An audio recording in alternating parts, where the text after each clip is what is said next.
Bəs salır cahana adı, toxuna bilməz şanına ötən. Zəfəri qazana qalib ölkəsən, yenilməz ordunla daim öndəsən. Ali baş komandan siyasət ilə sönməyən alovsan yana söyləsən.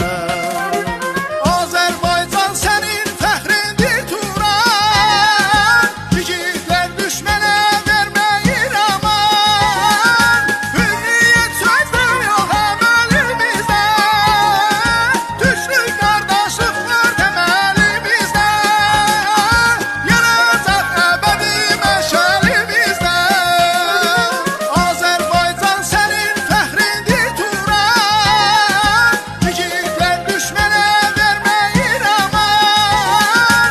Hürriyyət sözü yox həm əlimizdə, türklük qardaşlıq var təməlimizdə, yanacaq əbədi məşəlimizdə.